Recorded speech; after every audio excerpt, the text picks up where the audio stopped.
everybody, it's Chris Eads, known online as Wootini, here with another Gay Gamer video podcast. This week I went to the movies and I saw Elemental, which I don't know if it's because of all the negative reviews that I'd seen around. Maybe it lowered my expectations a bit, but I liked it. It's beautifully animated. In fact, I thought the 3D was incredible. It was stunning in 3D, even though the AMC where I went to see it had some projection problems. There was a little bit of ghosting, but the 3D was so strong and the visuals were so strong that the ghosting only bothered me a few times. It wasn't too distracting. The problem is that it's visually stunning, but the story is kind of like it's a cute little rom-com about, you know, water and fire falling in love, and they can't be together because they're opposites, but opposites attract, and you know, and it's a charming little romance, made so because of the voice actors, who thankfully are not celebrities, because I think I've mentioned this in previous episodes, I personally find it very distracting when you have a celebrity voicing animated characters because you just hear the celebrity's voice, unless they can do voice acting, like Alan Tudyk, who can do all kinds of different voices. You just hear the celebrity. So here, it's just really good actors whose voices you don't recognize, so they become those characters, which is really great. And it's a very cute romance. They're adorable. It's very charming. But then there's also this other aspect to it, which is like this whole immigration story, and like, you know, she doesn't want to let down her family, and the fire people come to Element City, but everybody's like super racist towards the fire people, and they have to go live in their own little neighborhood, and then the city doesn't take care of it, and then they almost all get killed and stuff, you know, it's like drama. But the movie never really digs too deep into any of that. It's all very like kind of surfacey, and I feel like because it's trying to be a little of everything is good, but if it had focused on just the rom-com or just the immigrant story, it would have been a little stronger in that area, and it might have been a better movie. I don't know. The thing's almost 2 hours long for some reason, and it doesn't need to be, and with that much screen time, you think they could have really dove in harder on one of the aspects of the story to really, you know, make it better. But whatever. It's a bit long, but I do recommend it, especially if you can go see it in 3D somewhere, because the 3D was really terrific and made the visuals really pop. If you wait for Disney Plus, it'll be okay. It'll still be good. As for games, I'm still playing Gotham Knights, and I'm still enjoying it. I'm mostly playing as Batgirl.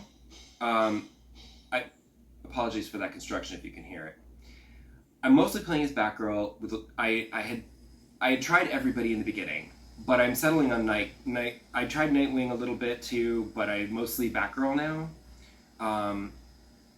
I did do Nightwing a bit, but I kind of prefer to just play as the one character, because when I switch characters, I forget, like, oh wait, what are their special abilities? Oh right, and then you have to relearn their special abilities and stuff, and it's really annoying. So I'm like, I'm just gonna stick with Batgirl, I think. Yeah.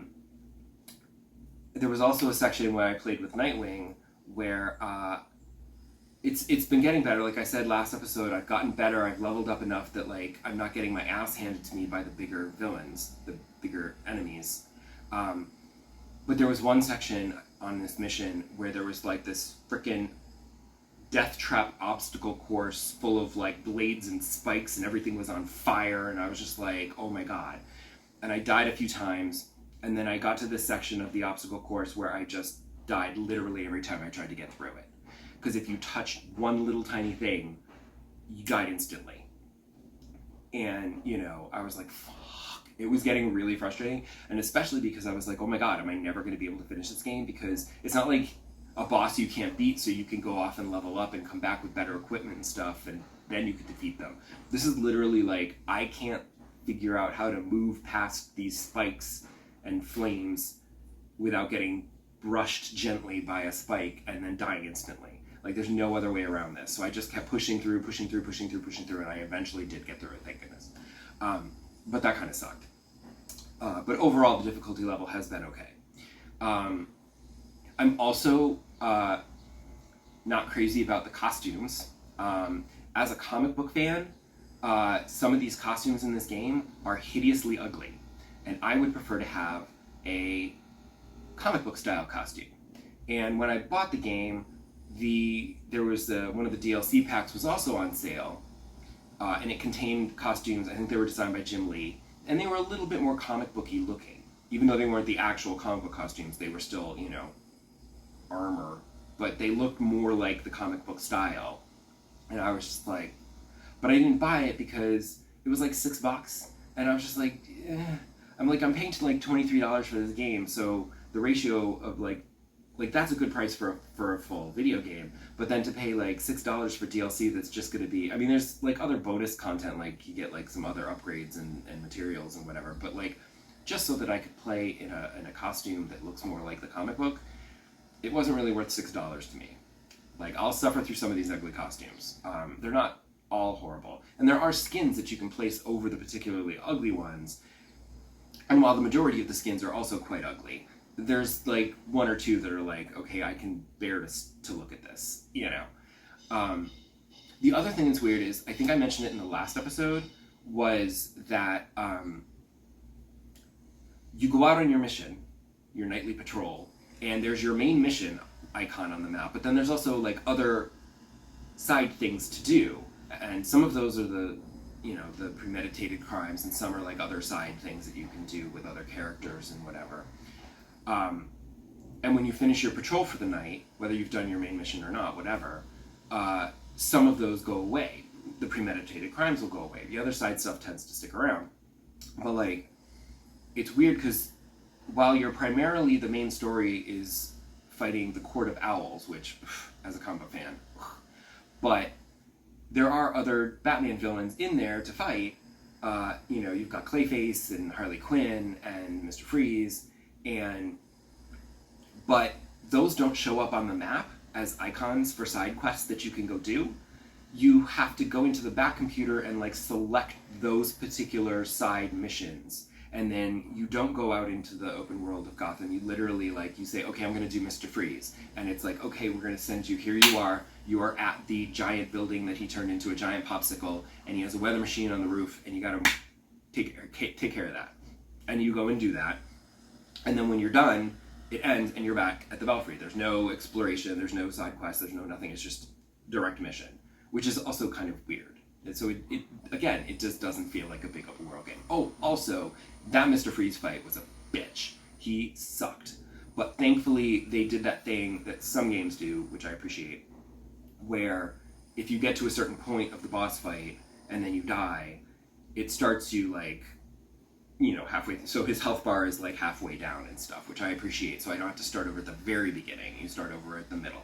And then when I died really close to the end, I just had to really just do the end of it. And it was like, okay, I can kind of get, because it gives you a few health packs to get through it. And I'm like, I can kind of, so I eventually worked my way through. I died a few times, but I did eventually work my way through it. But yeah, Mr. Freeze sucked, because there was one of his laser blasts that I couldn't avoid to save my life. And it just was driving me insane. I even looked online, and it's like, this is how you do it. I'm like, it's not working. But yeah, still enjoying Gotham Knights. I have also been playing a little bit of Knights of the Old Republic 2. Just a little bit, like when I can't get on the TV, and I'll play it portably and stuff. And I also finally got my code from Aspire for my free Jedi Academy game that I had submitted weeks and weeks ago. But I will say that I appreciate Aspire. Like, I got an email almost immediately. They're like, hey, we got your request. There's a lot of requests coming in, so it's going to take us a while to get through them all, but just make sure you have this is the information we need, make sure it's all in there. And I missed one thing. I give them so much detail, but then I forgot to tell them I'm in North America. That's where my eShop account is, North America. So I was like, North America, thank you. And then I got another email a week or so later, and they were like, hey, we're still working on it, haven't forgotten about you. And I was like, thanks, good to know. And then this past week, I got another email, and they're like, here's your code for Jedi Academy. And I was like, thank you. And then they were like, please fill out this, or, please click here to let us know how you thought our customer service was. Was it good or bad? And I was like, no, it was good customer service, because I understand that you have a lot of requests to get through, so it's going to take a few weeks to get me my code. Not that it matters, because I haven't even barely started Knights of the Old Republic 2, so I'm certainly not going to play Jedi Academy anytime soon. They could have taken 3 months to give it to me. I don't care. But then, the fact that they emailed me a few times just to say, hey, we haven't forgotten about you, I was like, I appreciate that. That's good customer service, So, they're not very good at making these game ports, but their customer service is good. The other thing that I did this week was I downloaded the demo for Final Fantasy 16, because everybody's talking about it, and I was like, let me try this demo.